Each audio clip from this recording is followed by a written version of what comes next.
Assalamu alaikum wa rahmatullahi wa barakatuh. Khayri barara namir jeni dhammaantiinba.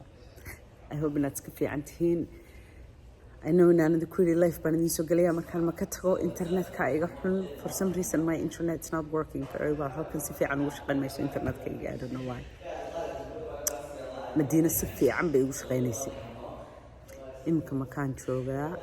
Xalay baan cumradii marnay anigii hooyo dawaafkii iyo wax walba dhamaysanay maasha Allah. It was so beautiful. وإذن سووا الدعاء سومالي ودن أصحاب تيد ودن أهل كي ودن داود يا شيد ودن سوال بإلهي وينو بري إسلام كودن إلهي سبحانه وتعالى هيدا قبلو امرضى إيو دعاء ذبا إلهي سبحانه وتعالى هينا قبلو اللهم أقبلت اللهم آمين. And so many things are happening. Video yar baan doonaya inaan boos gareeyo aan aad u dheerayn. This story waxa dhacaya waynu ognahay. Wax walba sidii laynoogu sheegay ayay u dhacayaan. Subhanallah. Subhanallah. And this particular video, inkasta oo aanu videogani ku saabsanayn Palestine, haddana waa ku saabsan yahay waayo waxyaabo badan bay waxaan dhacaya Palestine ka dhacaya ay daaha ka qaadeen waxaasoo dhanna markaad saldhigooda eegto dadka ka dambeeya waa dadka quraanku sheegay Allahumma najina fiidiyahani wuxuu ka hadlayaa open source AI waxa la yiraahdo waxay bilaabeen hadeerto program cusub oo dib ka farweyn ogeyn ka sii khatarsan hadeerto hadeer sheekadii cod way dhaaftay qofkii un baa sawirkiisii la qaadayaa waxaa kuu jirneed gareynaya qofkii oo qaawan oo aad wax la samaynayso ayaa lagu waxaynayaa laysku kaa dubridayaa fiidiyahan ila daawada. A few weeks ago, I made a video about AI, specifically how AI is going to be used to try and ruin women's lives by creating fake revenge porn. There are apps that are claiming upload a photo of someone fully clothed, and all we're going to change is we're going to take their clothes away. And considering men already use like legitimate intimate images that they've been given to try and ruin women's lives, now they don't even need that. They can just go to a girl's Instagram and grab some photos and boom, there you go. Since I posted that, a few things have happened. Like this advertisement that I found right on TikTok. Hello, do you have any picture of your crush? I came curious this incredible AI website that I think you find interesting to the point where no girl want to know. Name website. You can remove clothes any picture. Upload the picture and you will receive picture your crush and no clothes after 30 seconds. Well, that's not bad at all. Obviously, I covered up the name of the website and even the name of the TikTok page because I didn't want anybody going there to it. But that's just on TikTok. Over on Twitter, people have been calling out advertisements and posts like this. This one has almost 60,000 views. And it's literally telling you, use it to weaponize against women. You couldn't see her. Is that you in the picture? Where did you get that? Delete it now. gabadhana sawirkeeda loo diro waxa lagu yiri qofka ma garanaysaa markaasay leedahay tir aniga baridin sida ay ugu soo diri jiray maalin walba intuu wixii soo diru yiraahdaa halka adiga ku jira iska eeg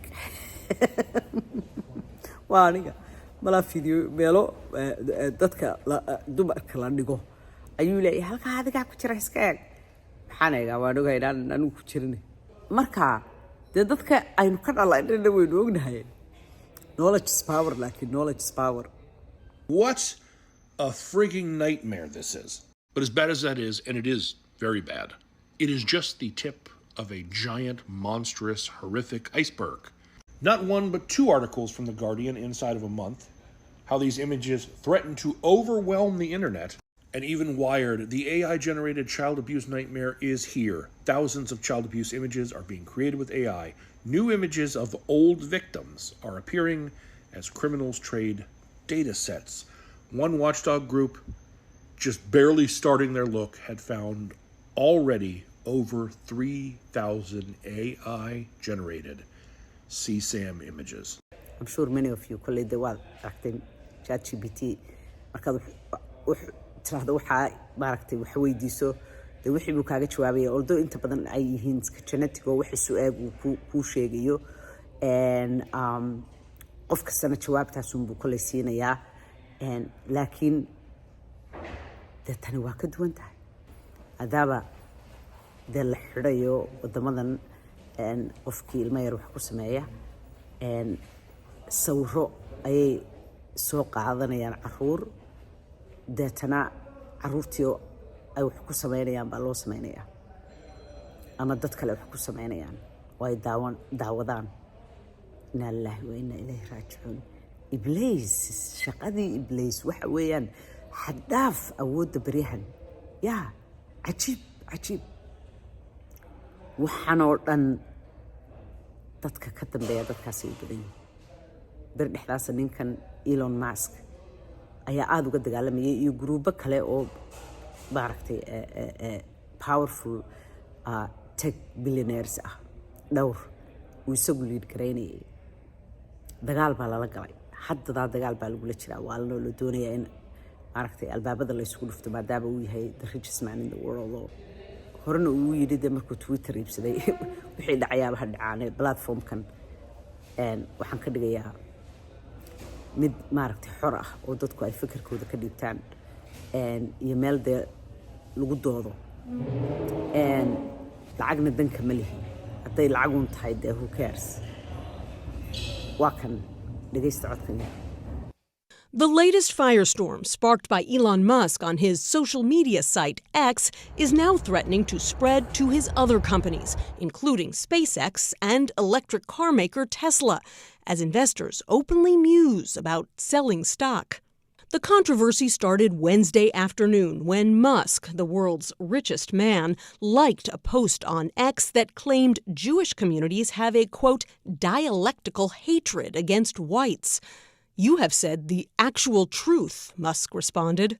My first reaction was, grow up. Rabbi Abraham Cooper just met with Musk about anti-Semitism 2 months ago. I thought was a kind of flippant statement, which I understood immediately will be embraced by anti-Semites and say, hey, Musk is in our camp. He understands us. He gets our pain. Tech giant IBM pulled its advertising from X, citing the, quote, entirely unacceptable situation. Lionsgate Entertainment followed suit. But this was not Musk's first foray into white nationalist sentiment. In 2018, he suggested that Jews own the press. He has amplified racist memes on his site and reinstated extremist accounts. I'll say what I want to say, and if the consequence of that is losing money, so be it. Musk has made no attempt to walk back his latest comments. Linda Yaccarino, the CEO of X, did post that, quote, discrimination by everyone should stop across the board. This morning, even the White House waded in, saying, quote, we condemn this abhorrent promotion of anti-Semitic and racist hate in the strongest terms, which runs against our core values as Americans. This all comes, of course, against the backdrop of a huge surge in anti-Semitic sentiment across the U.S. In fact, just within the past 24 hours, the Department of Education launched discrimination investigations at 7 schools, including Cornell and Columbia, after receiving complaints about anti-Semitic and Islamophobic incidents. Nora? That's a big development. Nancy Cordes, thank you. cajiib ummadani qof allaale iyo cid walba oo isku dayda inay hor istaagto waxay ku tala galeen inay baabiyaan oo duulaan ku qaadaan maalin dhaweydna wuxuu yidhi arrintan H groupku ka hadlayo uu yidhi haddii ujeeddadu ay tahay